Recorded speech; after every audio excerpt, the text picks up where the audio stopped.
Hey guys, this is Connor with Doc Waterloo, and this is part two to the diaphragmatic breathing discussion. This video is about making your diaphragmatic breathing skills, hopefully you've been working on, a bit more context specific.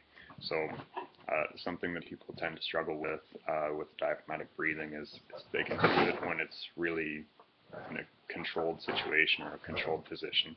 Most people are comfortable doing it on their back with their knees bent, that kind of thing.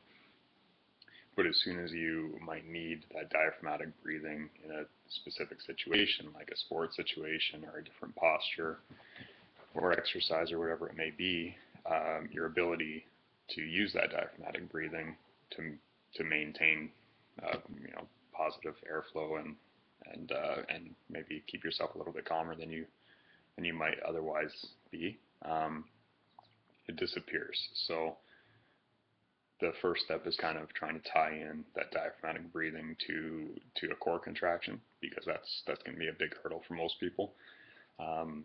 It seems contradictory that to have your core tight or your core braced or contracted and breathe by expanding and contracting the stomach at the same time. But it is a skill that you need to work on. So my favorite way to work on that is actually to start working on that, is to do a McGill crunch, or rather a McGill crunch hold, and breathe in the top position. So to set that up, what I want to do, I'll just give you the view. So if I lay flat on my back and I leave one leg bent and one leg straight out, and I wedge my hands under my low back just to maintain kind of a neutral spine. So a standard McGill crunch is just going from this position to just lifting my head and my shoulders just a little bit off the ground without sticking my head up or my neck up. What I'm going to do is I'm going to get into that top position, and then I'm going to do my diaphragmatic breaths.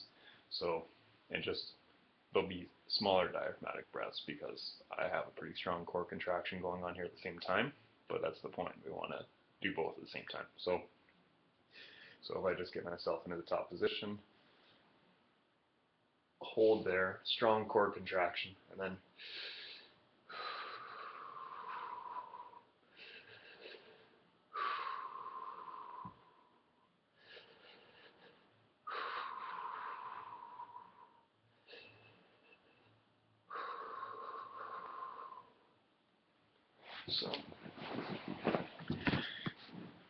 so that's a good start for most people. Still a pretty controlled environment. You can kind of manage how hard you want that core contraction to be by how high you're lifting yourself, and how hard you're squeezing your core. But you are going to get a core contraction and a diaphragmatic breathing at the same time, because the McGill crunch does isolate the core, the anterior core, very well. And if you're moving your stomach for that breath, then you're probably getting the diaphragm involved. And this has carryover to a lot of sports for sure, or just doing cardio or exercise in the gym. A lot of people will find that when they do something that's kind of challenging for the core, even something like cardio on the elliptical, you might, just in the positions you get into, you might need a good core contraction.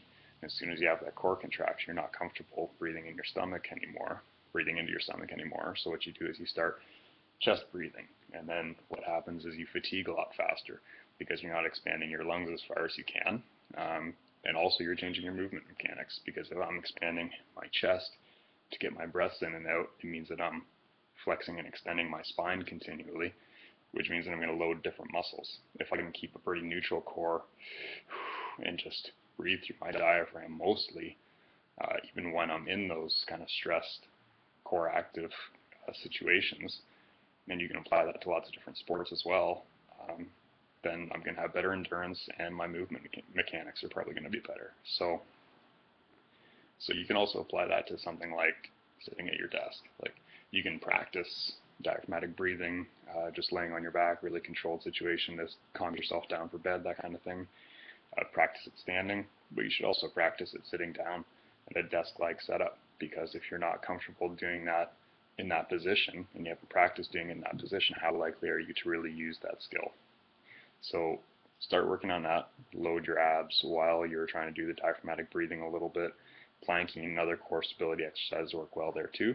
and just try to apply diaphragmatic breathing to situations that you find yourself in pretty routinely.